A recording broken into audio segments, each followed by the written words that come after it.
Fire service আপনি মানে এখন এটা হলো পরিমাণের উপর নির্ভর করে। ছোটখাটো গুলি যেমন প্রস্তুত আপনি দেখছেন ফায়ার সার্ভিস সাথে সাথে কিন্তু রেসপন্স করছে, কিন্তু প্রধান বড় ধরনের কিছু হলে কি ধরনের ওটা তো সেই সময় বুঝে যাবে। দোয়া করেন যেন বড় ধরনের কোনোটা যেন না হয়। ভূমিকম্পের কোন আর্লি ওয়ার্নিং অন্যান্য দেশে আছে কিনা আমি জানি না, কারণ আমাদের দেশে ওইরকম কোন আর্লি ওয়ার্নিং দিতে পারে না।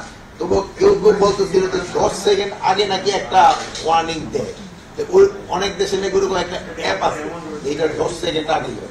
আমরা ওটা চিন্তা ভাবনা করছি আমরা ওরকম অ্যাপ খুলতে পারি কিনা যে 10 সেকেন্ড আগে দেয়। কিন্তু আমরা আগে শুনতাম যে পশু পাখি এরা নাকি ইন্ডিকেশন পেয়ে যায়, বাট আমাদের এটা নাই। তো আবার অনেকে বলে যে একটা ভূমিকম্প হয়ে যাওয়ার পরে 1-1.5 ঘন্টার ভিতরে আরেকটা হওয়ার সম্ভাবনা থাকে, বাট এইগুলি তো আমি তো এক্সপার্ট নাই যাইনি, এটা আমরা শেষ করতে দেন হওয়ার সম্ভাবনা থাকে, বাট ওই 1-1.5 ঘন্টা পরে আবার এই সম্ভাবনাটা কমে যায়। কিন্তু আমাকে তো দেখা গেল যে একটা হওয়ার পরে গতকাল তো আমার ছোট আকারে হয়েছে।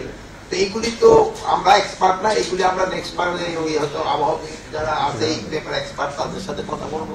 আরেকটা দেশ হলো আমাদের সবাই যেসব বাড়ি ঘর তৈরি করি এগুলির সময় আমাদের একটু দেখতে হবে ওই যে বিল্ডিং কোডটা যেন মেনে চলা হয়। বিল্ডিং কোড না মেনে চললে কিন্তু এই ভবিষ্যতে আরো অবস্থা খারাপ হওয়ার সম্ভাবনা।